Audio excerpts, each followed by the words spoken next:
Welcome to Abundant Feminine, a podcast for my fellow girls where we talk about entrepreneurship, manifesting, and just keep things real as fuck.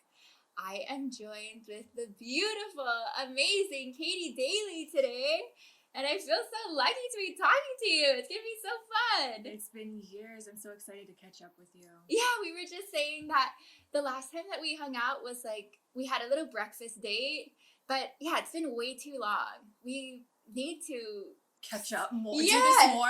Yes. Totally, you're so Yeah. right. But okay, for the people that might just know you from Instagram and don't know the deep inner workings of Katie Daly, tell me a little bit about like how you grew up and what you're kind of doing now.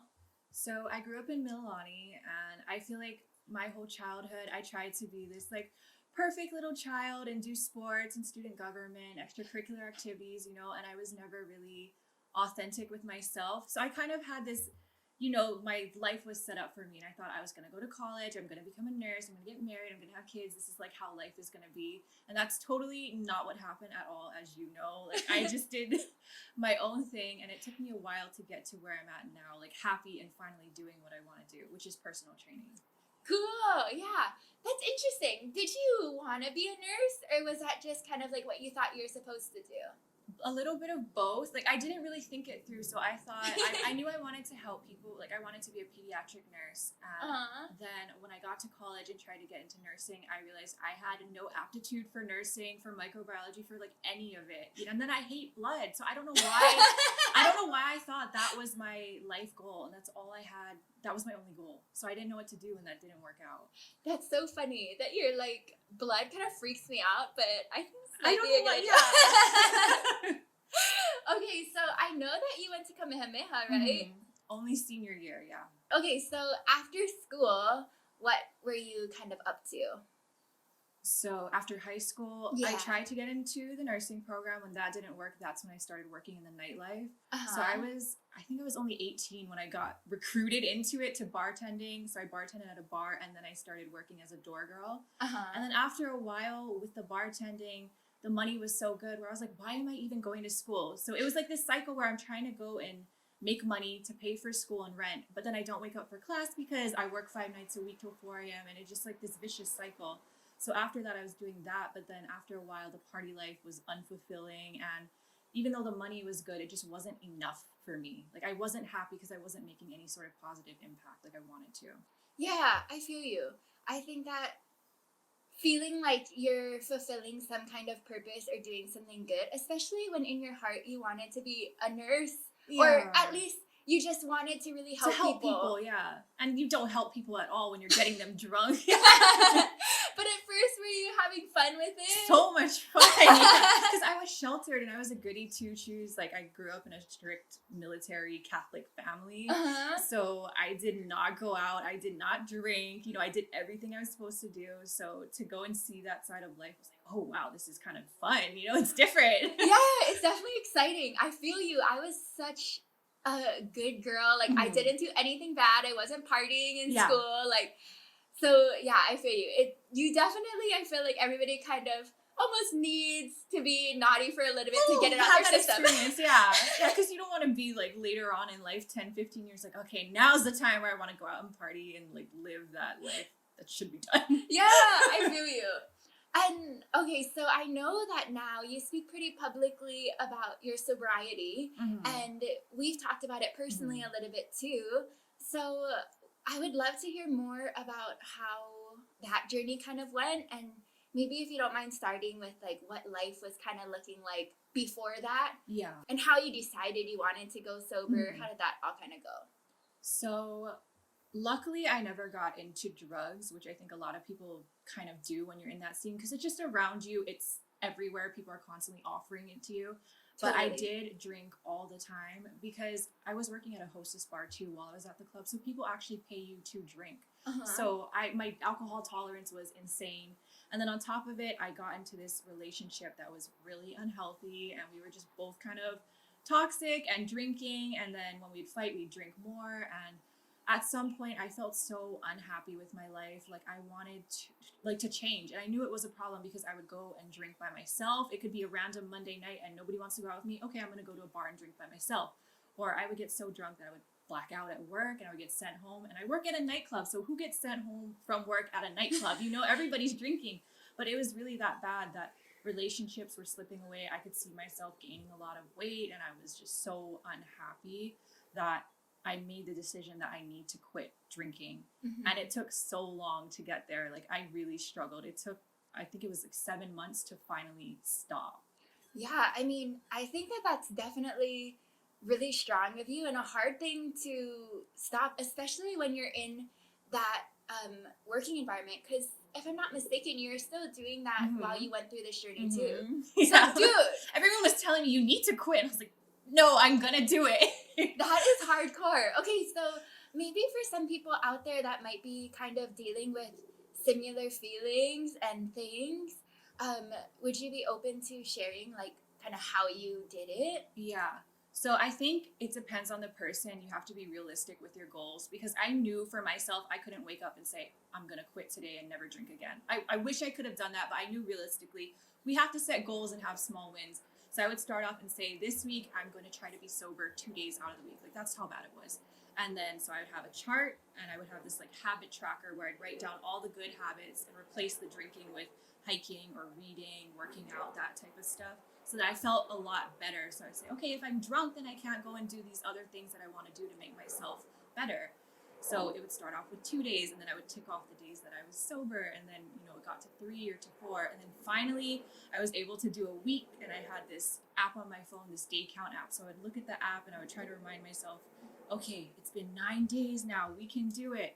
And then that worked for a little bit. I relapsed, and then eventually it was able to stick again. But it's seriously, you have to replace those bad habits with good habits, and your why has to be strong.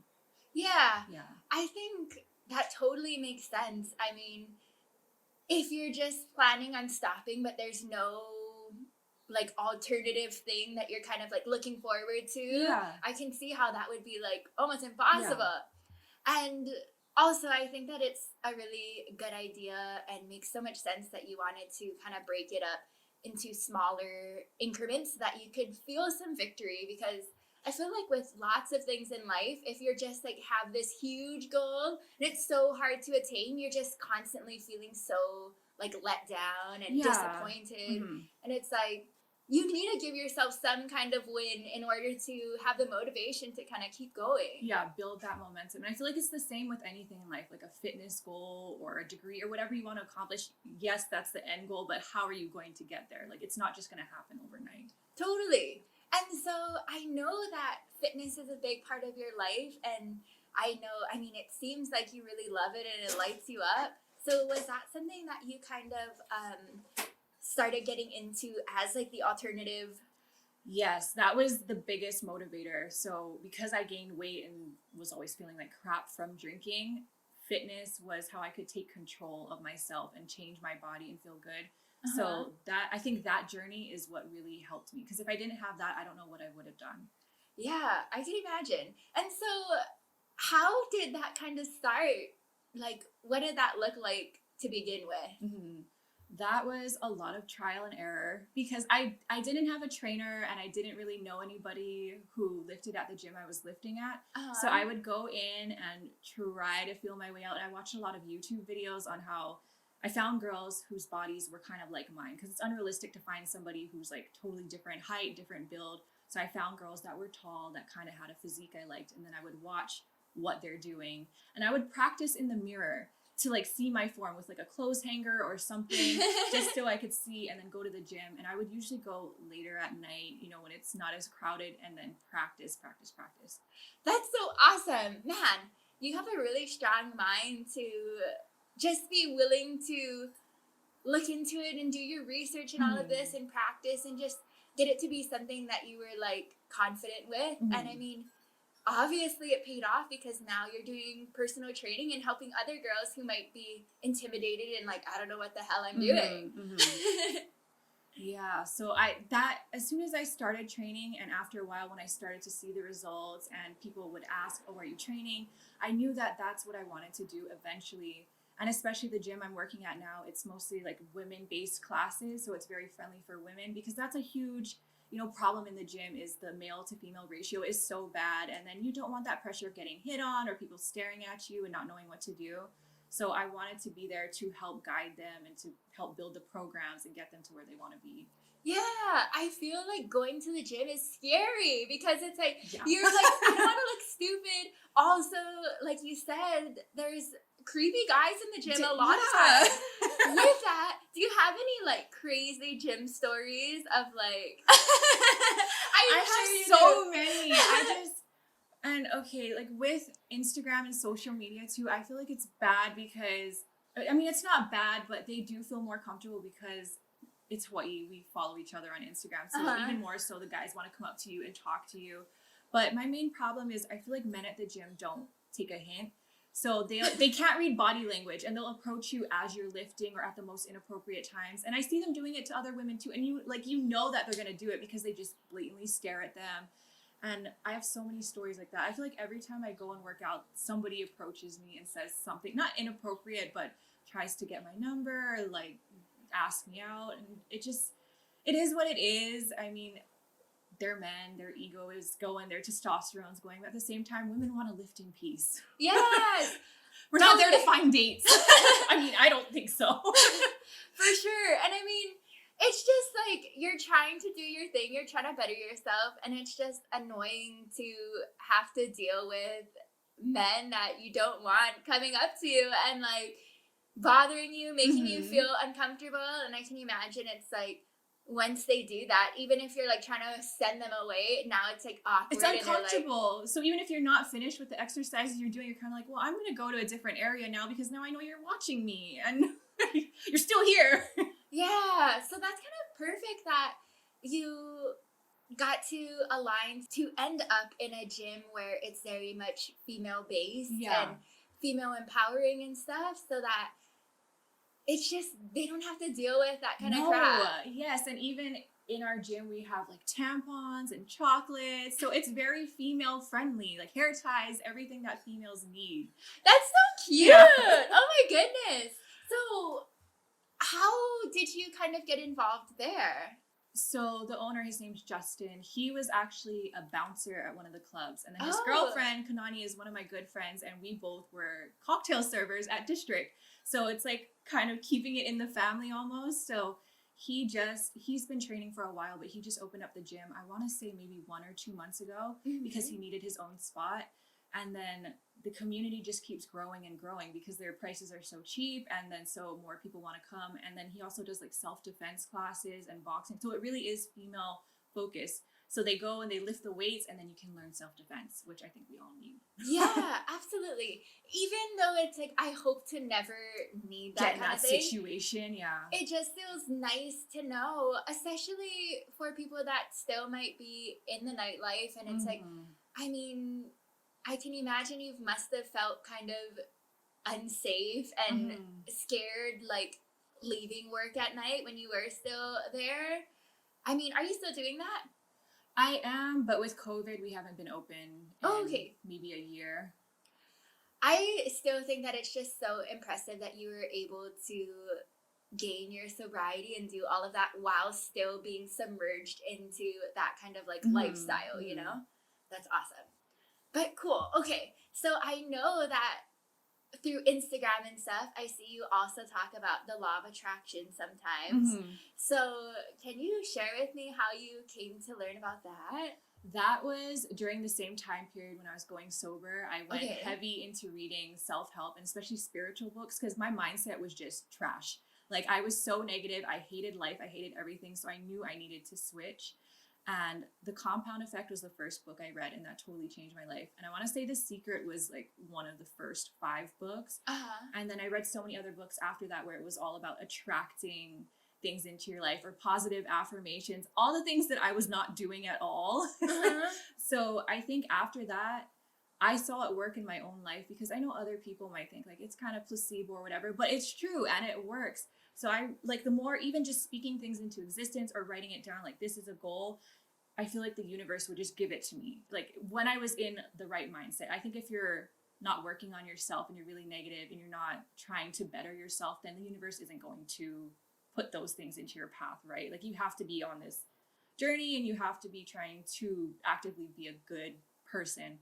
So I feel like the more I did that and the more my heart was in the right place, the more that things just came to me. Or I could even think of things or dream of things that I wanted to do. Like with the gym, I just started working out. I was like, oh, I would really love for a gym to sponsor me someday. I go to my emails and 24 Hour Fitness is there like, hey, we want to work out a sponsorship deal with you. And I'm like, what? And I had no business wanting that. Yeah. But I feel like because I was on that journey, things just came. And I feel like it's still like that today.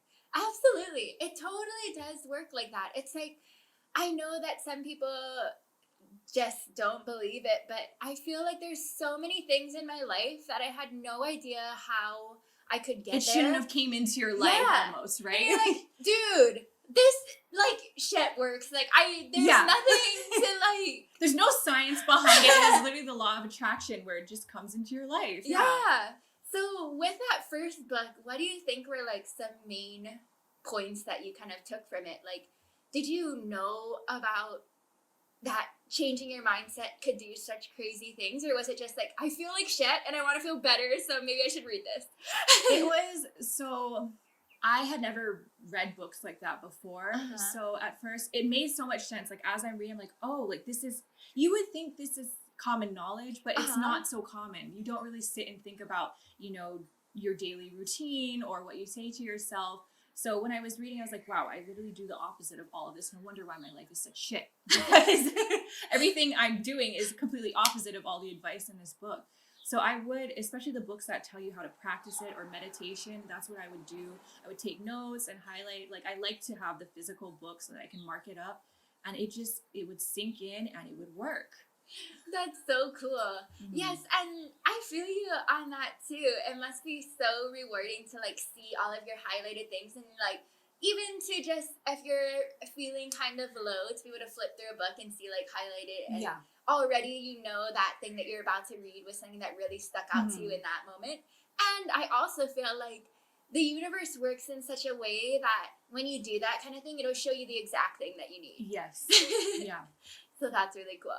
Okay, so I heard the 24-hour fitness thing, but also was there any other like manifestations that came to be that you were like, what the hell? Oh my gosh, this has to be it working.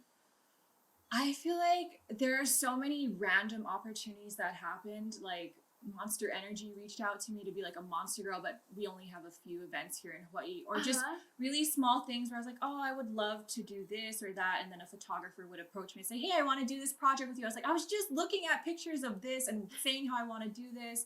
Or even with the personal training, Justin was the one who reached out to me. And I was, for so long, I was like, I really want to do this. I really want to do this. I don't know where to start. And then it like came to me. It wasn't like I had to go out and find the job. It just came into my life. And I feel like things like that just keep happening. Even people, where I'm like, oh, I wish I had a friend that, you know, with similar interests. And then some girl approaches me at the gym and gets my number and wants to hang out. I'm like, how did this happen? Like, it happens just like that all the time. Yes. That's so awesome. And I feel like you are such a kind-hearted person ever since we met, which I feel like was like years ago at this point.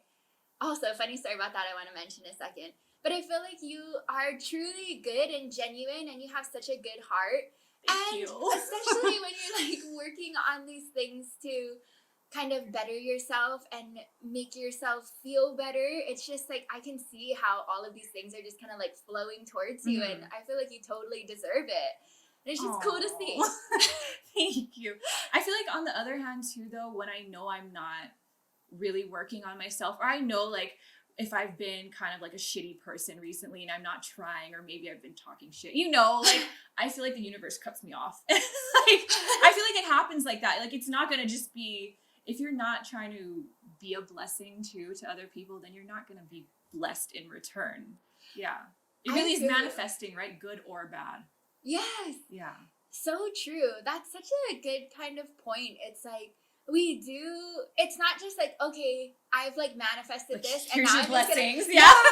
it is like all throughout your life there's going to be different challenges that come upon you, and I think everybody kind of gets into points where it's just like, ugh, like I'm just not feeling like in this high vibe place. I feel kind of junk, and so I might not be being the kindest that I can be, or it's like you're just kind of, it's easy to get sucked into like a negative place. And I do think that the universe is like, girl, we're like, gonna put you in check. And then it's like, wait, now I actually have like some things going on that aren't good, and I feel like it's kind of nice to have that awareness that manifesting does work in both good and bad ways, so that you can be like, okay, things have been going a little bit awry lately. Like, let me check myself, and then I feel like lots of times you can be like, okay, I see why this is happening. I need to start working on bettering myself in these ways again. And and I think it's just, life isn't like an easy flowing thing constantly. And if it was, then there would be no reason to grow. Exactly. So I think it needs to be that way, even though it kind of like sucks sometimes. But I do feel like everything's kind of happening for a reason. I feel like even when you had your phase where you were like drinking so much and that was like really weighing you down, it brought you to this knowledge of all of this stuff. And now it's like you can inspire other people. And I think everything, even in its horrible, at some point in the future, you can kind of look in and be like, maybe it was a blessing in this little way that kind of happened. Yeah. I think absolutely everything happens for a reason. Like, we shouldn't regret anything, right? Because if it didn't happen that way, then we wouldn't be who we are now. Like, we need those challenges to grow in character development. Totally. I know that we're kind of jumping all over the place as far as your life goes, but what was it like kind of coming into modeling and kind of like gaining Instagram followers and stuff like that? Like, how did that kind of go for you? So growing up, I feel like I don't feel like it. I was not cute. I was really, really tall and skinny, and I never felt pretty. And then I started modeling when I was about 14. I got signed with Wilhelmina in Hawaii. And then they liked me for high fashion and that type of stuff, runway, because I was so tall, and that's kind of hard to find in Hawaii. And then as things progressed, I think Instagram didn't happen till maybe 2013. That's when it slowly started to take off. And then at that point, I no longer was like a high fashion model. I got my boobs done, and then I was working the nightlife. So it was more, I was actually starting to like my body more, because I was never comfortable with myself before. I always wanted to be like curvy and like thick, but that was not doable for me because I was so tiny. And then with Instagram, I mean, I love it. I have a love-hate relationship with it. Like, I love it because of the positive impact you can have on people, and then I view it as like a side business too. Like, there's so much money to be made on social media, it's insane. And then at the same time, with that comes a lot of hate, especially because I do put myself out there in a provocative sort of way. I'm not gonna lie, like, there are a lot of bikini pictures, and then I do get Botox and filler, and I do publicly speak about that too, which brings like a lot of hate, like, you're so fake, you're so this or that, from strangers. So it does kind of weigh on me, because I get those types of messages every day where people want to say that type of stuff, and I understand it, and it's kind of inevitable too. But then at the same time, I look, and when I talk about sobriety, or people see it in my bio and they want to reach out and share their story, I'm like, okay, it's worth it. And it's worth it to reach out to people for the fitness aspect too, and get them to come and work out. So, you know, it's ups and downs. I feel you. I think Instagram is definitely something that I have a love-hate relationship with too, for different reasons. It's like, it can be so impactful, and it's such a wonderful tool in so many ways, but it also can just suck you in, and then it's you're so like, draining. Like, your energy, like, I feel sometimes dirty, especially when we, like, as the world goes through different periods, when you see all that negativity, it's hard to just brush it off. That's how I feel. I don't know, maybe other people don't care as much, but I see all these negative things or things that are going on in the world, and I do care, and I'm empathetic about it, but I'm like, oh, now I'm like sad. You know? Yeah, I feel you.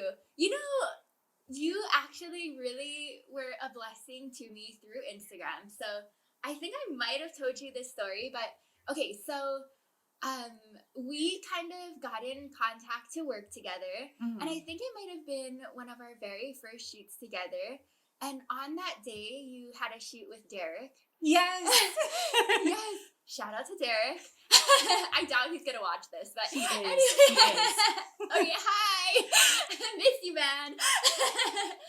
But so there's this other photographer, Derek, and you shot with him that morning, and I was picking you up from shooting with him to come shoot with me, and I think that you mentioned that we were gonna work together later that day. And so Derek actually worked for the wedding photography company that I worked with, and that taught me so much. If you listen to the first podcast, which is like my story, you heard how much this company truly helped me. And so Derek was one of the employees there. And so when I sent in my like email asking them to, second shoot and just to give me a chance, they asked Derek like, hey, this random girl is like asking if for a job. Yeah. So like, what do you think? And then just solely because you told him about me and that you were going to shoot with me, he saw my work and he's like, I think we should give her a chance. And I know, like, they've told me straight up they would not have even like given me the shot to have an interview or anything if it wasn't for him being like, yeah, sure, like, why not? Yeah. So yeah, thank you for that. that. Cry.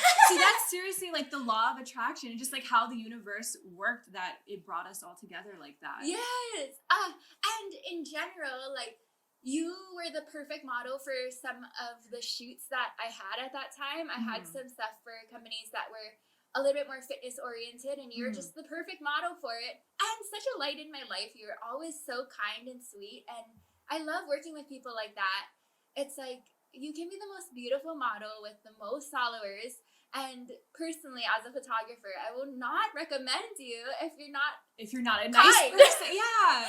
Because who wants to work with a diva or somebody who's going to treat you like shit? Like, you want to leave the shoot feeling like, oh, that was not just the shoot, but that was a great experience, right? Absolutely. And it just makes the photos turn out better. And it's like, lots of times I'll have my clients at the shoot. So it's like, if a model isn't having the most good energy putting out, I understand we all have good days, and I'm not saying anything like you're cut off forever if you're having a bad day.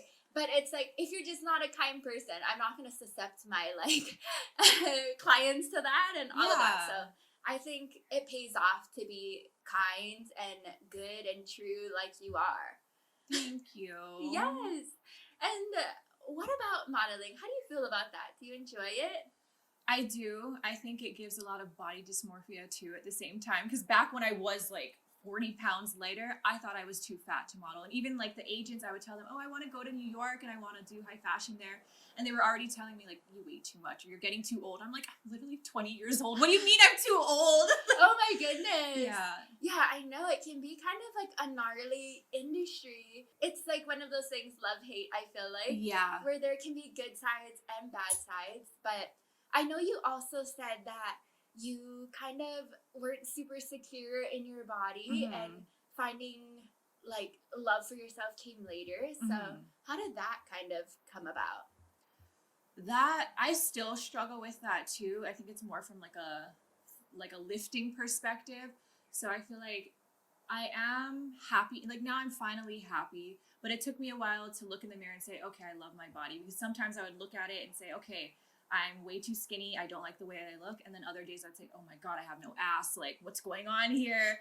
And so I'd wear baggy clothes. And when I gained weight, I literally got rid of all of my tank tops, all of my tube tops. And I'd only wear things like this, like kimonos, because I was so ashamed of my arms, or just everything. I feel like everything too. And with social media, there were things that I wasn't even insecure about, but somebody started to comment about how I had dark armpits. And so all of a sudden I'm like, holy shit, you're right. I have dark armpits. Like, things that you don't really care about, or how something just looks weird. And I'm like, you're right. It does.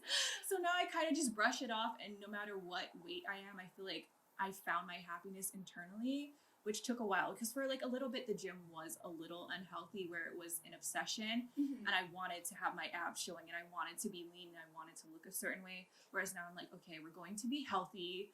not to, I mean, yes, look a certain way, but also the main goal is health. Yeah.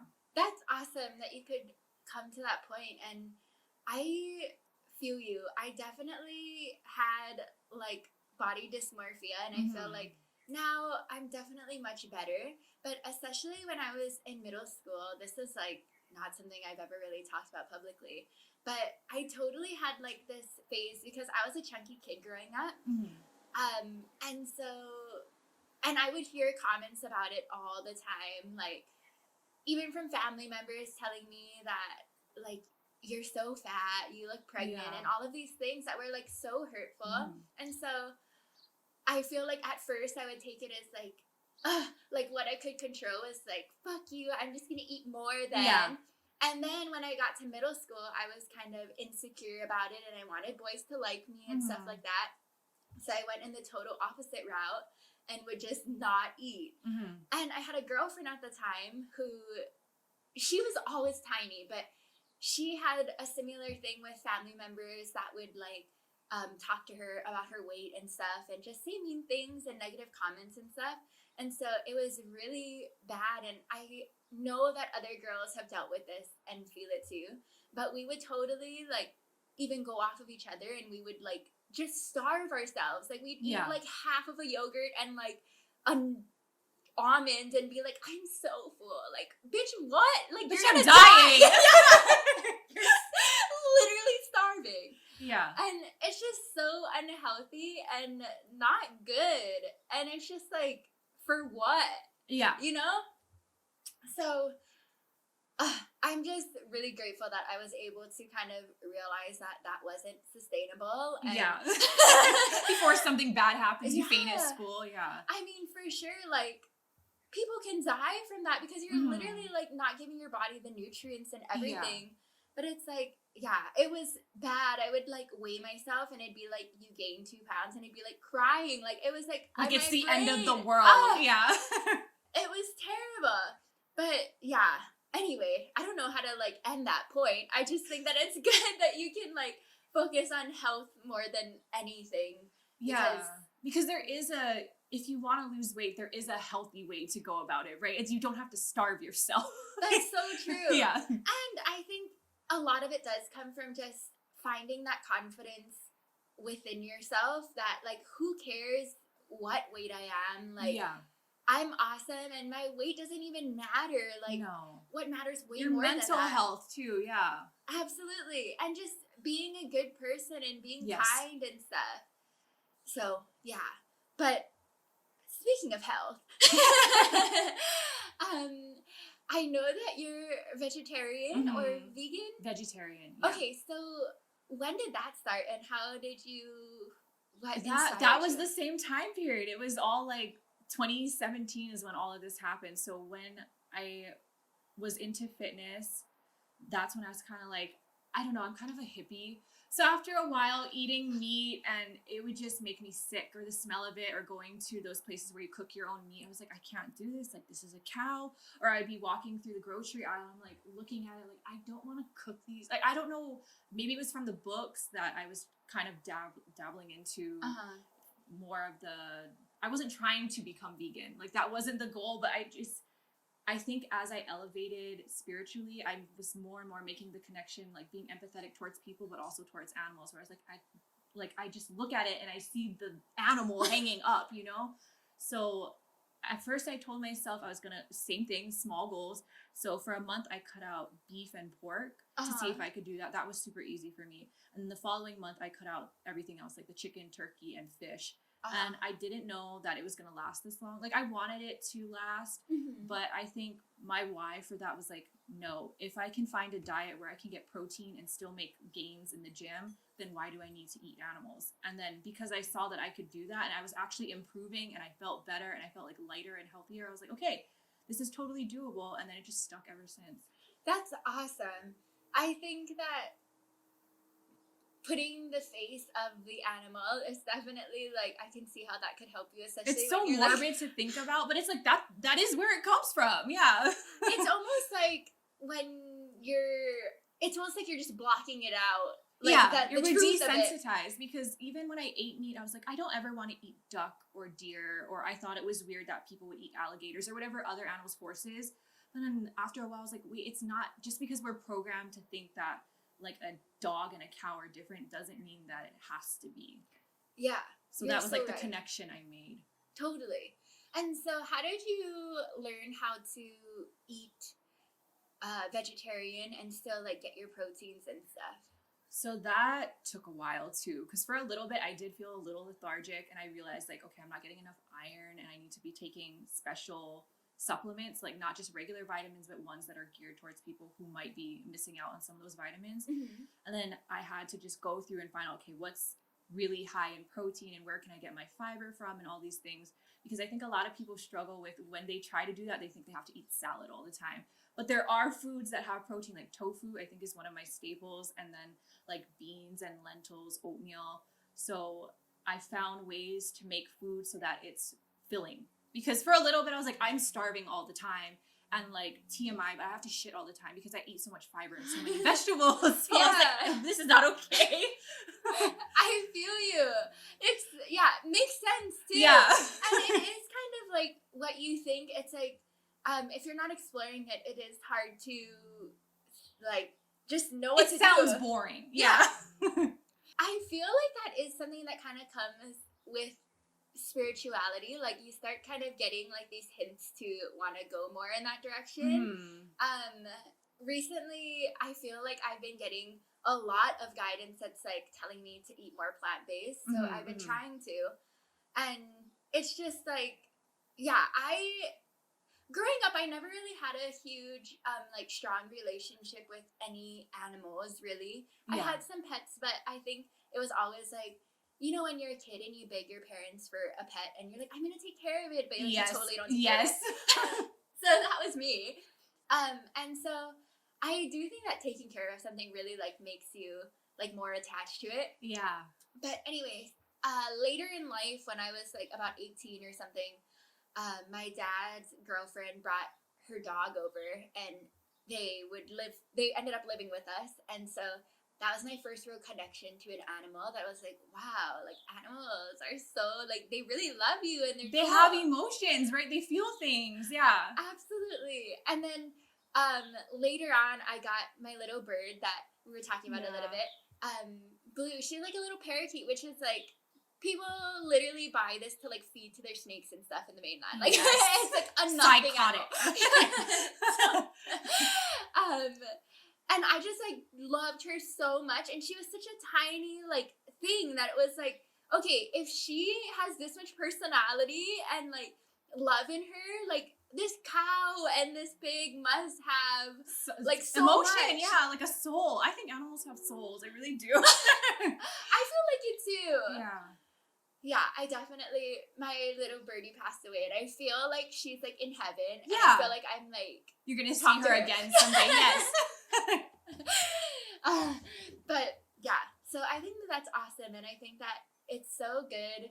Like I just feel like everything that you're telling me makes me admire how strong of a mind that you have, that you really have just saw something that you want to change and you've really done it. Okay, it wasn't like that, but eventually, yeah. That's so good. What else do you like to do right now in your life, now that you've kind of shed some of these habits and things that weren't really fulfilling you? So Derek was the one who got me into this. We actually just met up maybe 2 weeks ago to like talk and meditate together. So it's so funny because he's still really in my life, and I text him and stuff. There's like this I'm not trying to be a promoter for them, but there's this online platform called Mind Valley. Okay. And so you go and you take different programs, and they have everything like from health and fitness, spirituality, meditation, like anything you can think of. So he was getting me into this. So I've been taking one on time management, but I feel like these programs are so life-changing. Like that's what I've been into. It's like what colleges should be teaching you. So he learned how to do speed reading and like lucid dreaming, that type of stuff. Like it can go that in depth, or there's a lot of memory programs too. Cool. So that's what I've been trying to do, because these are things that it's like the books where you think about it, but you don't really apply it to your life. You kind of need that guidance. So I've been trying to get into these sort of programs. So I feel like I'm kind of in my own little bubble, like all the time, where I just like, I want to learn more and I want to do more. But then if I'm trying to go out, you know, and have fun, I'll go with my mom. My mom and I, like, I don't know if I told you this years ago, we had a horrible relationship my entire life. She kicked me out when I was 17. Sorry if you're watching this, Mom. But you've definitely told me that you kind of had a strained relationship with your mom. So share about that, please. You can tell us about kind of the bad and how it transitioned to good. Okay, so I still don't really have a good relationship with my dad, but I don't feel any negative way towards him.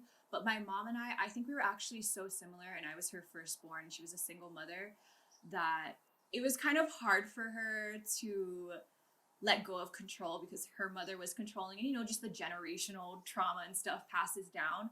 So once I stopped living my life for her and being like this perfect child and went into the nightclub scene, it was like absolute shit. I mean, even before that was kind of shit. So she kicked me out at 17. I went and I had to ask the dorm advisors at Kamehameha if I could live there, because if not, I was going to have to go to Virginia with my dad. So they let me in because I had nowhere else to go. And I don't think I was super problematic either. That's what always bugged me, was I wasn't doing drugs and I wasn't drinking. I wasn't student government. Like, I was nerdy. I had straight A's. So I was like, it didn't make sense to me. Like, it made sense if I was a shitty kid, but I was disrespectful and I would like sneak around with my boyfriend. Yes. Which is bad. But you're like, that was it. But I'm like, I got the kids. I'm like, look at all these other things that I'm doing. So once she had enough of that, and like, we do butt heads because we are so similar, she just could not handle me anymore. And so after the dorming and then going through, you know, the nightlife, that's when my family completely disowned me. Like, they didn't want to see me for my birthday. They just like didn't want to talk to me because they said I was embarrassed, which I understand. They're Catholic and everybody is really conservative. They're like a very conservative Asian family. So I was embarrassing them because I'm wearing a bra and like, you know, at work, and I was working in these really bad environments. And I tried to tell them, like, I'm not doing drugs. I'm not doing bad things. I'm not sleeping around. Like, I'm literally not doing, I just go there, I make my money and I go home. But they could not, and people still cannot understand that you don't have to do bad things. They just see like, you're in that life. Oh my God, you're a party animal and you're sleeping with everybody. And you're like, it's so many negative, like, it's hard to break that barrier. Mm-hmm. So after that, it was just like, kind of those were the conversations we would have when we did talk, was, you need to get out of there, you're embarrassing. My cousin called me and said that they see you drinking, or, you know, stuff like that. And then it wasn't until her mother passed away and my sister attempted suicide that she became more open and loving and accepting of people, like, for who they are. And then last year we got really close, and now I see her every weekend. Like, she's going to come and sleep over at my apartment tomorrow. And throughout COVID, we've been hiking or going to museums and trying to support local businesses, going horseback riding, like all these random things that we never really did when I was younger.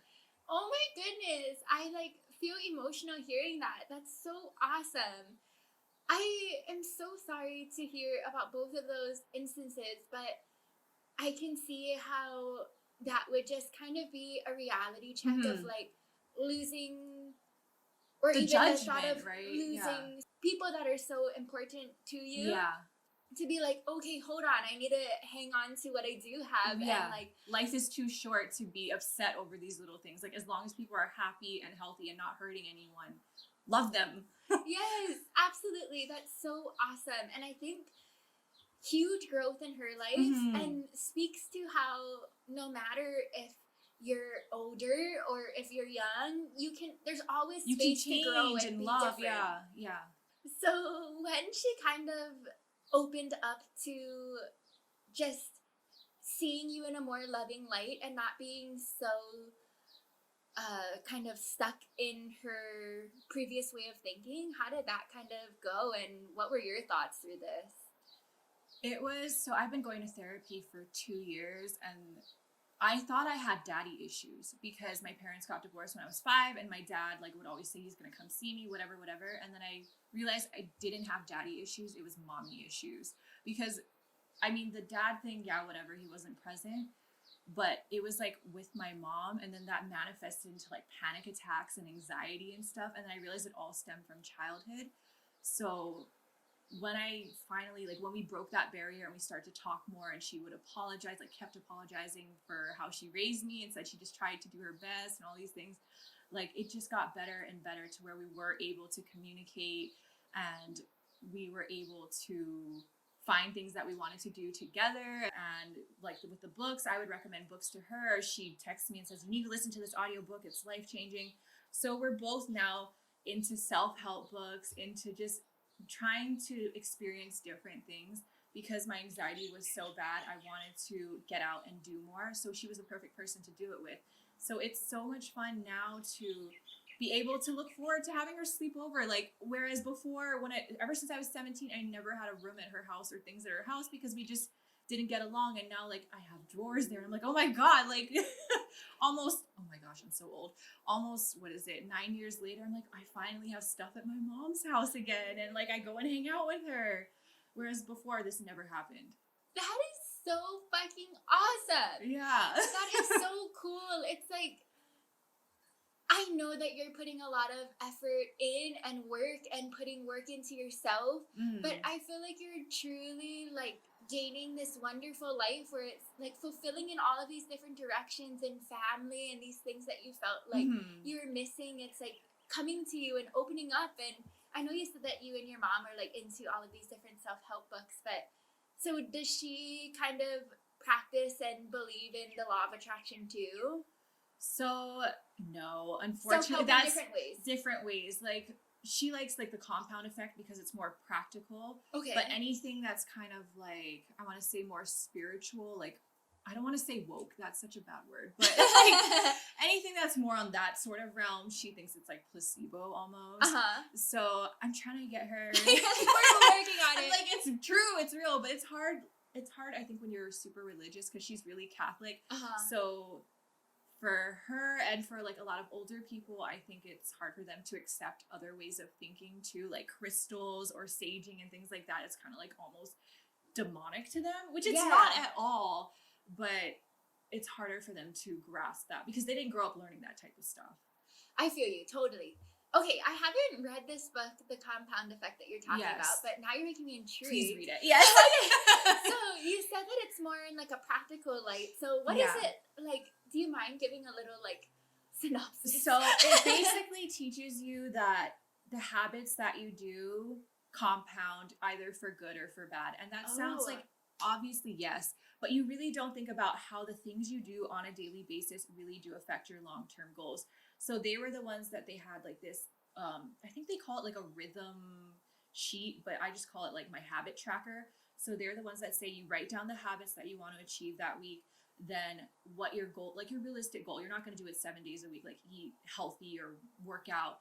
So you write down what your goal is. So maybe you start off small. You say, I want to work out 3 times this week. And then you have like how many days you did it, and then like a net.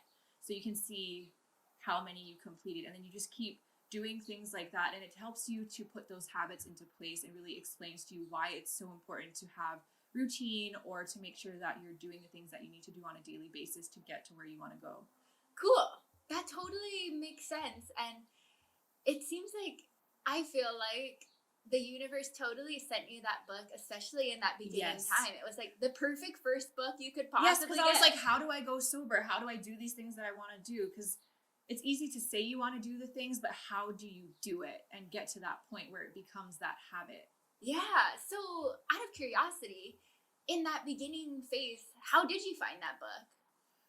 My ex-boyfriend at the time gave it to me. Oh, okay. So, because he was really, really spiritual, and it's so funny. We, like, I don't even know this. Sorry, this is a random tangent, but I think you know what I'm talking about. We were, like, not good for each other at that time either, and then we didn't speak for, like, 3 years, and then, like, 2 days ago, we just started talking again. And, wow. Like, but not in that way. Like, we both elevated so much spiritually that it's, like, there's no grudges anymore, even though we were the most toxic people on the face of the earth. That's so awesome. Because I know that you've talked to me just personally on girlfriend time. Yes. About, like, shit was your crazy. relationships. Yeah. I I totally respect if you don't want to talk about it, but would you want to open up at all about like toxic relationships that you have and kind of like how you've kind of healed and came out of that kind of thing? I'm so glad that I talked to him before I talked to you, because if not, I would have just said a bunch of bad shit about him, which I don't want to say. But it was meant to be. It was meant to be that like we healed that part of ourselves, I think. So toxic relationships, oh my God. I've been in a lot of situations where I was toxic because of, it goes back to mommy issues and those types of things, where I was so codependent and I became controlling too. Like I was kind of like her. So I was controlling. I wanted things to be a certain way. And especially when I went sober, it was hard for me to accept somebody who wasn't on that same journey, even though that's totally their own life and it's their, like they can do what they want to do. So toxic, as far as toxicity goes, I've been single now for over a year, whereas before I was the type of person where if I broke up with somebody, even if it was 4 years, I would be in another relationship the next month. Like I just could not be single for the life of me. And I felt validated by having somebody else there. And I feel like the toxic part of me wanted people that were almost like broken. So if they were really good for me and like everything I wanted, I got bored, which was like kind of what happened in the relationship after the crazy one. Like this is my pattern. I go super toxic, unhealthy. Like I know we don't vibe well, but I stay, and then I go healthy and I'm like, oh, I'm bored. And it goes up and down and up and down. Like I needed to find that middle ground, right? Because too much of one is not good. So I think it's not normal to fight all the time. It's not normal to be cussing each other out or cheating on, like things that you know shouldn't be happening in a relationship. But sometimes you just stay because you feel whatever. I told myself it was like a twin flame relationship, which, I mean, you shouldn't blame it on like soulmates or soul ties. So I'm going to stay with you and we treat each other like shit and we don't know why, but we're just going to stay because we're soul tied. Like I went through that whole phase. And then I think it comes down to self-love. Like when you love yourself enough, you know that you don't need that other person to be fulfilled, but at the same time you don't have to control them either. Like love shouldn't be controlling. It should be freely given. You love them for who they are, you accept them as they are, and if you don't like who they are, then you guys don't have to be together. It's that simple. Yeah, totally. That's so true. And I think that it really is important to find that point where you feel good on your own and you don't feel like you need this, like you don't need someone to fulfill you. Because if not, then you stay and you try to rationalize, like, it's okay that they speak to me this way. It's okay that they're cheating and they're hurting me because, you know, we're going to make it work. But that's not normal. That's not how it should be. Yeah, I definitely don't think that that's a healthy way to go about it. But I think when you're in it for a lot of people, it just is like, but they do love me and it was just this time and that kind of thing. No, but that's not love. Like, you're like, oh, they cheated on me, but they love me. Or they're like abusive, but they love me. Like, no. Girl, go. Leave. Yeah. I feel like it's way easier said than done, though. It is. Like, in the moment, you just think, oh, it's okay. Like, abuse is fine. Or it's okay that they're doing these things. I love them and we're going to get through it. But no. Okay, so I know that you know how hard it can be and also how much it needs to happen too. So when you were in there, how did you get to the point where you were like, okay, I can't anymore? Like, how did you kind of get to that point with yourself? So with that relationship, I was just telling him the other day too. I was like, I can't explain. Maybe it's some weird trauma bond or something, where it's like the more they pull, the more I'm like chasing, and then it goes the other way where you want out and then they're chasing. So after a while, I think it got to the point where we both just hurt each other so much. There was no trust. Like he would cheat on me, I would cheat on him, like, and we would still stay together. Like we were clowns. So we would openly talk, like get each other arrested. We would talk about it on social media, and then we would be together the next day. Like that's how fucked up. I don't know if I can swear like that, but that's how fucked up it was. But yet we stayed together for 2.5 years. And then at some point it was just like, it was so broken beyond repair. Like no amount of love or like we couldn't heal. Like you can't heal in the place that you're broken, right? And it's just like we broke each other so much that it just got to that point. And like I knew when I was done, it would be done. But every time I tell myself it was done, I was like, no, but I still want to be with him. I still want to try. And then I get back in. I'm like, we're both so negative. We're both so unhappy. We can't even not answer our phone for like an hour before we're like, are you cheating? Are you cheating? Like, fuck you. Like, answer the fucking phone. Like, that was like how bad it was.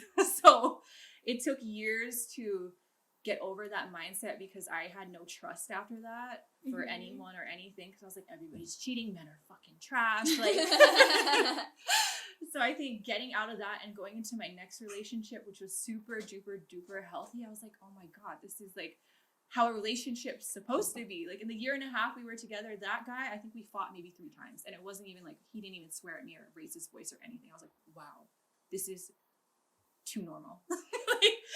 Wow. So, I mean, that's crazy. And so at that point, that was when you're like, okay, wait, I'm bored. Yeah. That's okay. It's all about growth, and like you have to just learn yourself. And yeah, like, I mean, how do you feel about it now? Like, what do you think is in the future for you relationship wise? So I talked to my therapist about that because I wanted to understand too, like, why did I feel like I was so in love with crazy, and then with everything I wanted, I was so just like, like that's really my feeling about it. It was like a business transaction where I was like, it'll do, but I don't feel like crazy passionate. I don't feel like any of that, but I'm like, oh, but like on paper, like this is what I should be doing, right? I want to get married. We're going to have a family. He's a really, really good guy, really religious. And what my therapist told me, which totally makes sense, is it's like drugs when you're in a crazy relationship. So when it's steady, it's just like, you know, the bads are a little bad, the goods are like, okay. But when you're in a crazy toxic relationship, which I think is why people stay, it's literally like drugs. So when the low is low, it's super low. But then when you make up, you have makeup sex or whatever, it goes like high, and you're on that high, like you're on cloud 9. And so it's like, instead of being steady all the time where it's kind of like boring, you're just like drugs, like really how a high is. So that makes sense why people stay, because even though the lows are low, you know the good is right around the corner, and it's like that hit is like euphoric. Wow. So, that makes sense. Right? Like, why? Because I was like, why? Like, everybody knows you shouldn't be in those types of relationships, yet so many people stay. And it's like, they complain about their relationship and how unhappy they are, yet they're like crazy about each other. Or I don't know if they're crazy about each other, if it's just like mentally like, or if they're just crazy. You're just crazy. Been there. So now I really don't know. Like, I haven't even dated since like July. And I don't even go through talking phases anymore. Like, I'm just so happy now that it's so easy for me to turn people down. Whereas before, if there was someone who's kind of like buff or physically attractive, I was like, okay, I'll go on a date with you. But now I'm like, no, like I see your lifestyle doesn't align with mine. Like, I can already see that. Why are we going to waste our time? And I'm not going to hook up with you, so there's no point. So I've kind of been on that. Like, if I'm going to go on a date with you instead of hang out with my family, you have to be worth it. Yeah, that is awesome. That's a like really good place to be. And I feel confident that with you in this lifestyle where you're constantly bettering yourself and you're attracting all of these good things, I truly believe that you will find somebody who will bring passion and excitement, and also be healthy and kind to you, and all of those things. I need a balance of all those things. Yeah. I think that it's for sure possible, and you're so gorgeous. I know that beauty isn't everything, but you're also gorgeous on the inside, so I feel like you'll totally have that. But I also think that it's awesome that you're just like, well, why would I, because time is precious. Yeah. Why would I give my time to this person when I can already see how it's not going to work out? Yeah. Because, okay, speaking of religion as well, I know that, I mean, this is purely off of like seeing things on social media, but that you have gone back to church and stuff as well, right? Mm-hmm. Okay, so how's that? So this is like a hard thing for me. Not hard, but because I do believe, I do sage, I do have crystals, I do believe in manifestation, and like when I pray, like a lot of times it's to the universe. So like I'm always, when I get like a blessing, I'll say, okay, thank you, universe, which I know kind of goes against my Catholic faith that I was raised with. So I feel like I'm not super, like I believe in both. Like I believe in manifesting in the universe, but I'm also not like, I don't want to call them like religious freaks, but I'm not like that. Like it's black and white. Mm-hmm. So I'm enjoying both. Like I enjoy going to church, and not even just like the church I grew up in, but I like learning about other religions, even if they're like not even Christian religions. It's just so interesting to me because it helps me to understand why people think the way they think and why they are the way they are. I just like to learn about it. Yeah. Yeah, I feel that. I definitely grew up mostly Christian and going to church off and on and going to Christian school. So I definitely like knew what the Bible had to say for sure, because it was like a class that I was in. And I feel like I definitely say the universe a lot, but I also say God. And to me, in my brain, to me, it's all one. I think of like God and the universe as like it's the same entity. Yes. Like, and which doesn't sit well with some people. I know. Yeah. It's like, and I mean, because in church they definitely are like, no, it's like you're going into witchcraft and all these things, which is kind of crazy, but it's like, I feel like growing up in that, there's still like parts of me that's like, wait, is this wrong? Like, it's like, I don't know, but I feel like it's so pure and good. Like, you can, you feel when it's wrong and when it's right. Yeah. Yeah. So, you have no bad intentions with it. It's not like you're drawing pentagrams like with blood on the floor. Yeah. Yeah, or like wishing anybody ill with it. Like, it's always like from good intentions, such a right? good place. Yeah. And just wishing the best for everybody and releasing things and forgiving people and all of this. So I definitely feel you for sure. And I think that that's a common issue for a lot of people. I actually was talking with Cowie when we did our episode together, because she grew up really Christian, about this exact thing, that it's like crystals and all of these things are like satanic and like it's like, it's just not. It's not. God made all of these things. He made elements. In the ground. Yes. So you've mentioned going to therapy a few times now, and I have gone to therapy for a period too, and I felt like it was so awesome and rewarding, and I got so much out of it. I love my therapist to the max. But how did you start to go into that, and how has it been? So I was super against therapy my whole life, because when my parents got divorced when I was young, they were kind of like trying to throw me into therapy. So after that, I was like, I don't need it. I don't want it. And so for a long time, I just didn't want to go, because I was like, I'm fine. I don't need to see anyone. I don't want to talk about, like, I'm the type of person who doesn't want to open up and talk about feelings. So eventually I started to have really bad panic attacks, which growing up I never really had. But in my last relationship, it got really, really bad, to the point where I would be in a grocery store, at a restaurant, and I would just start sweating profusely and like shaking, and I felt like I was going to pass out. There were times that I went to the ER because I didn't understand I was having a panic attack, so I thought I was having like a heart attack, and I genuinely thought like I was going to die. And then finally I realized they were panic attacks.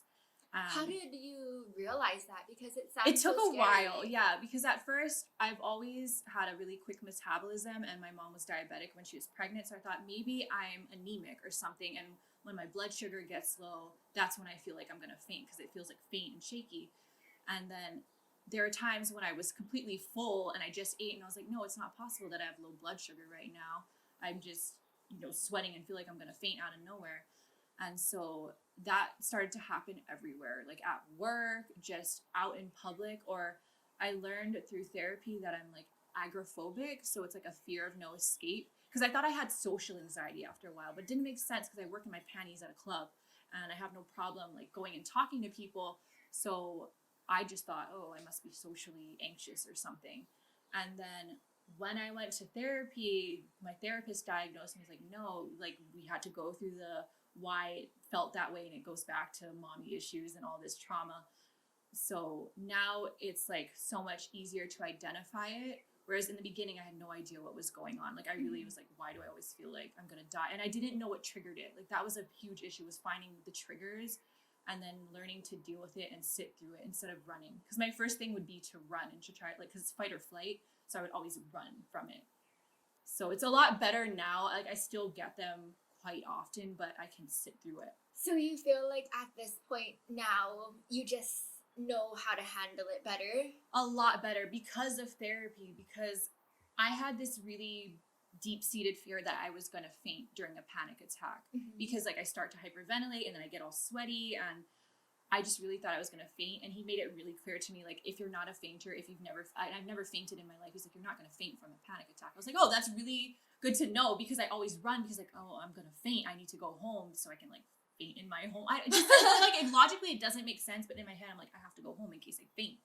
And so now I have this app called Breathwork too. So if it is really bad, like there are times when I'm overly caffeinated and I'm in a movie or something and I'm just like, fuck, like I just can't control it, where I can have the app on and I don't even have to look at it, but it'll vibrate. So it'll vibrate for certain seconds for you to breathe, like inhale and exhale. And then that's what calms me down, is like, cause it's normally the breathing. Like once I feel anxious, then I start to breathe really quickly. And that's what makes you even more anxious.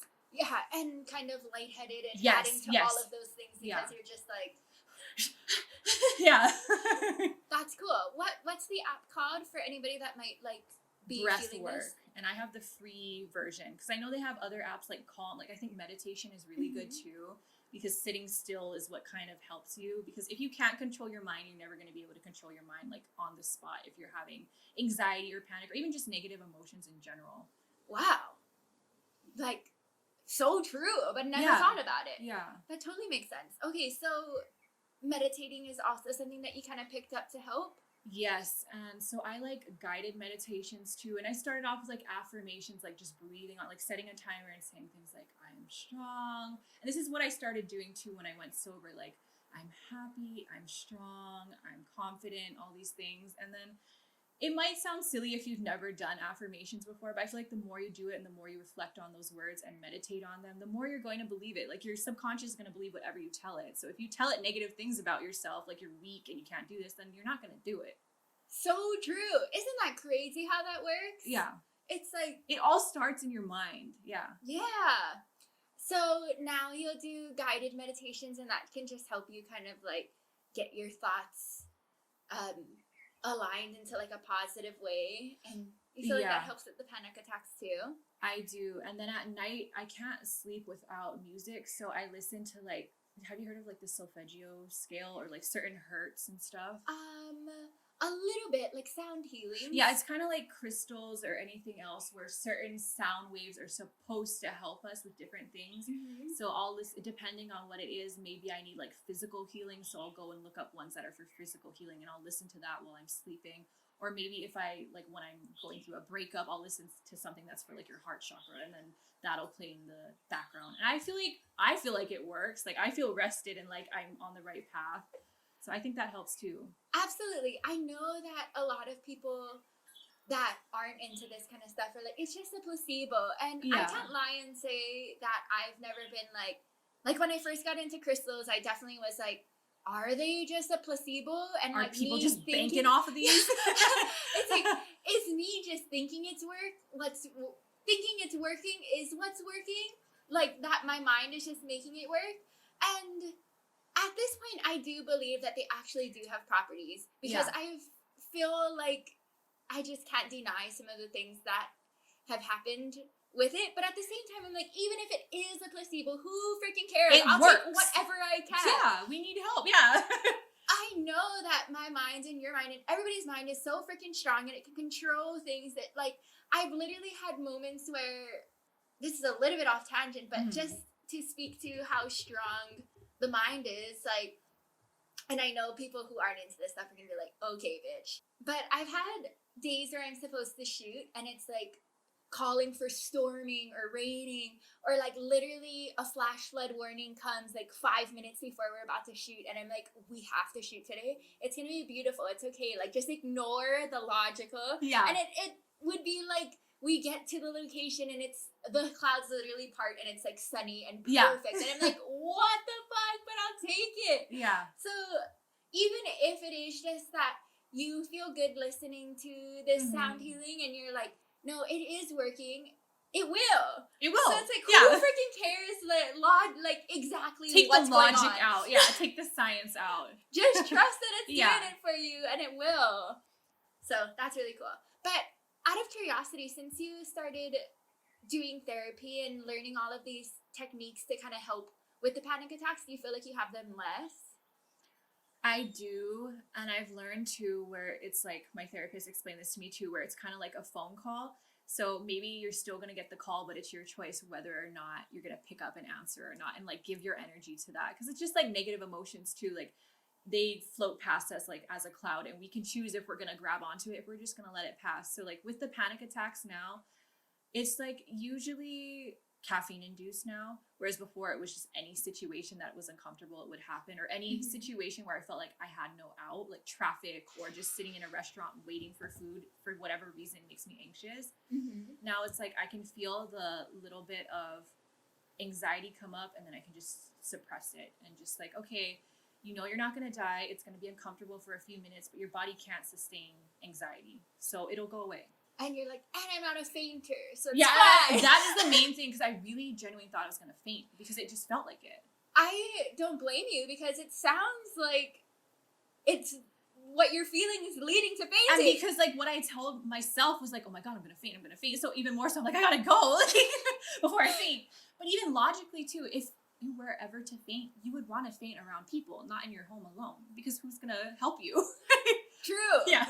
But yeah, I think that even just hearing that, and it's like, now you have that like extra reassurance that you're not, and it's like, if anything, you being like, I'm going to is like making it happen more. So it's like, that's just interesting. It's all just how the mind works is just crazy, ridiculous, and super cool, because even though it can be nuts, it also can be so helpful if you use it that way. Yeah. So it sounds like you would totally recommend therapy to... Yes, to everyone. Yeah, I had a really good experience with it too. I felt like my therapist was really blunt, and she would just like give me the answers. Like I don't know why before I went, I felt like it was just going to be like this constant like asking me things, and then like me just having to figure it out, but she would just tell me shit, and I'd be like, oh my God, that makes me feel so much better. Yeah. Like I feel so relieved. So do you feel like that too? I do, because this is my third therapist, because sometimes you're just not gonna click with them, and you could kind of feel that energy after a while. Or there was one female therapist I was talking to where I liked her, but I would tell her that I had panic attacks, and to her she would like kind of brush it off and be like, oh, it's not panic, you just like are a little anxious. I was like, okay. And then I would next week, like that's what I wanted to talk about, but instead we would go and talk about like life and relationships. Whereas then I finally went and found one that was like, let's get over this, like let's help you understand how to manage this, and like took it seriously.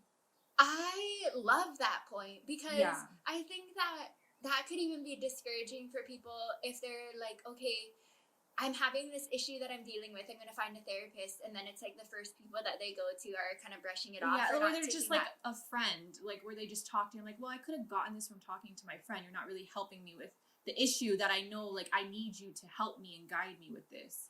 That is cool. So I guess for you guys listening, if you feel like you want to experiment with therapy and try one out, don't feel stuck. Don't feel like you have to stick with one. Like if they're not helping you, you don't have to. You can just say, okay, like I'm going to go and find a better fit for my mental health. Like you're not stuck with them. You can find a new therapist any week. So true. Yeah. And for you, it was like super beneficial that you did so, huh? What kind of, I guess just feeling like you're not helping me made you want to go try something else? So the first thing I tried to do, because I didn't know what to expect, was called biofeedback or like neurofeedback. So we barely spoke, and it was mostly me watching things on a screen with like little attachments to my head that would read my brain waves. And then that obviously didn't work, because I was like, I really don't understand what's going on. What's the point of this? Like, and it was supposed to be like the music or where it just helps to reprogram your brain. I felt like it was not doing shit for me. So I left that, and then I went to a female therapist who was recommended by my family's therapist. So like she recommended somebody for me. And it was good. Like we talked about my ex and like getting over that, but it wasn't helping my mental health. It was more like just like vibing, like girlfriend time. And so it wasn't really helping. Like, I have good girlfriends. Yeah. Like she made some really valid points about relationships and stuff, but I was like, this isn't what is most pressing for me that I need help with. And so after that, I went through, because I'm going to UH, they had therapists there, and it just so happened that the therapist that I got connected with through them was absolutely amazing. He's like, okay, we're going to go on this program. This is what we're going to do. We're going to do these breathing exercises. And was like, had a plan for everything. I was like, oh my God, this is what I need. Like, and so we had to go through childhood trauma, and like, it makes so much sense. So like, now I'm just like, oh my God, everything in life makes sense. That is awesome. Yeah. That's so cool. I think, yeah, you definitely needed to be connected to that person. And that's so awesome that you didn't give up and be like, yeah, I was right. This isn't for me. Like, yeah. Because now it seems like this therapist has helped you substantially and really made you understand a lot of what's going on in there too. But okay, you're going to UH? Yes, for creative media, which is what Derek also majored in. Cool. Yeah. Did he kind of encourage you in that route? No, it was more like, so I dropped out years ago because I had no idea what I wanted to do. And then with personal training and all the things with social media, I wanted to make my own logo, which I paid someone to do. It was like $100-something. And I realized how easy that was to have made.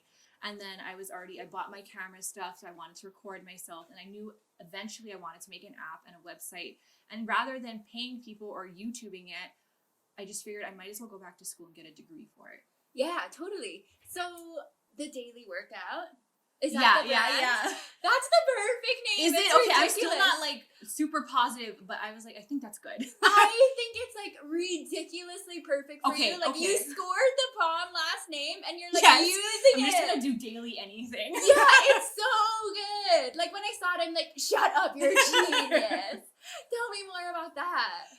So that I still have to push that a lot harder because I'm doing it on my main account, but not so much with fitness. But I already know like how I need it to go. I need to post consistently, just like with the main account, and then get things going in that direction. So it's kind of like with the personal training, because that just started 2 weeks ago, I know I have to build that clientele, but I'm super positive about it that it's going to take off because that's just like how I feel about it. Like I know it's going to work out. Then it definitely will, especially with the law of attraction and everything. When you feel good, it will. So will that be training too, or more like virtual training, or so I want that to be for online clients mainly, or to post workouts, and then first I have to grow it and get that like following for that. So I still want to do group classes. Like that's actually what I'm passionate about because I can help more people at once, and then just from a business standpoint, you can make more money in group classes than one-on-one. But then I want to transfer that to online as well so that I can help people virtually while I'm doing the classes too. So that you can reach reach more people so that they have their programs, they can check in with you, and then you're still helping other people in person.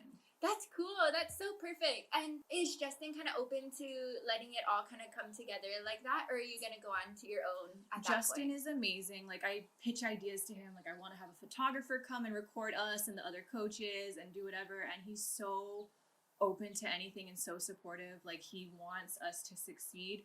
So he's trying to help me with the marketing standpoint because I know how to market myself and I think I'm good at that, but I'm new to learning how to market fitness and try to get people to come. So yeah, he's so supportive. He's amazing. That's awesome. What a like angel. Yes. Yeah. To help in life. And I've heard wonderful things about Justin. You should come sometime to my class, please. Kawi has invited me to, and I really, really do want to. I just kind of feel like I have a lot of different things on my plate right now. And I'm like, girl, you need to like stabilize with what you got. Before adding more things, because I'm already like, girl, there's a lot. Like I took on a lot at one time. Yeah. But I definitely will be there one day. Yes. But yeah, I've heard that Justin is just awesome and never like creepy, like always like just cool, like bro vibe, but like knowledgeable, knows everything. So that's cool. I'm glad you got connected to him. But I feel so stoked with how this episode went. I feel like we talked about so much that I wasn't expecting to talk about. So I'm happy. Is there anything else you wanted to like add? I think we covered everything. I'm trying to think. Okay, the main thing that I want people to realize, or like just help people to get to, is like really like kind of what we talked about, that happiness comes from within. And I think that life, like the purpose of life is to help yourself, but also to help other people. That's just what I think life is about, like finding your passion and going with that. But at the same time, you also want to give back and make the world a better place. I agree 100%. And I really feel like when we find our passion, that's going to show us how to fulfill our purpose too. I feel like growing up and all of my life, I thought finding your purpose was like, what the hell do you mean? How would I ever know? Yes. But I feel like as as I follow what I love to do, it's like I feel like a big purpose for me is empowering other women and like showing girls that you can live a life that you feel good about, and you can have money and success and love and happiness and all these things. It doesn't have to be one or the other, and you don't have to live a life that you feel shitty about. Like, it's possible. And yeah, I think that you're so right. Like, helping other people is truly important, and it just depends on what you love that's going to show you your way of doing it. Because I think helping people fitness wise is an awesome thing because it's healthy, it's empowering, it's all the things. And I'm so excited that you're doing training. I know that that's been on your heart for a long time, like since years. That's so good. So please tell them where they can find you, and well, first actually tell them about your classes. Like, what are you teaching? So I named my class, one of them is called Booty Building. So it's like a lower body class for women who want to put on mass. Like, I know girls are always talking about having a fat ass and things like that, but it's like also focused on getting stronger too. Like, not just building the muscle, but also on correct form and getting stronger. So there's that class. And then I also have like a bro camp class. So this is like, women are invited to it, but it's also mainly like my male coworkers who come, that they come and we do upper body and like core and stuff too. So I want to add on more classes as it goes on, but those are the two main ones right now. That is awesome. What a bad bitch, the fact that you are training men. Like, yeah. I fucking love that. And I feel like booty camp is perfect for you because, like, you mentioned that you would look in the mirror and be like, I have no fucking ass. It's like, this is the perfect thing because you've built yourself an ass that's there. So now you can help other girls who might be feeling that same way. It's possible for anyone. That is so good. Thank you so, so much for coming on. Ooh, actually, sorry. I'm like trying to close it, but tell them where they can find you. All of them. Okay, Instagram is at Katie Daly, Daly is my last name. And then what else do I have? Oh, Daily Workout is the fitness one on Instagram. And then I do have TikTok, but I don't think you guys want to follow me on there. It's just for like cross promotion purposes. Do you have fun on there? I am so addicted to TikTok. I swear to God, yeah. I hear people like love it, and I feel like it's like, it seems so fun from what I see, but I feel like you have to be so creative for the content for it. It's like intimidating to me, but I need to get on that. Please get on it. Like, it has, Instagram is like one thing, but TikTok, like, they tailor the For You page, so you just see more and more of what you like to see already. So it's just, it's bad. It's good, but it's bad. I've heard that like the TikTok algorithm is like the master of all. Insane. Like, it knows exactly what you want. Yes. Which is cool. That's so awesome. Okay. Well, if you guys want to follow the podcast, then you can at Abundant Feminine on Instagram. And you can follow me at Krista Chambers. And my brands are christaylor.photo. That's how me and Katie met in the first place. And also my newest brand, which is a little plant and crystal shop, because I love both of those things so much. And flower arrangements, also a fave. And that is at growbabe.hi. And I hope you guys have a wonderful day and drew some inspiration and some relatability from this episode. And just thank you so much for listening. I really appreciate it. Bye. Bye.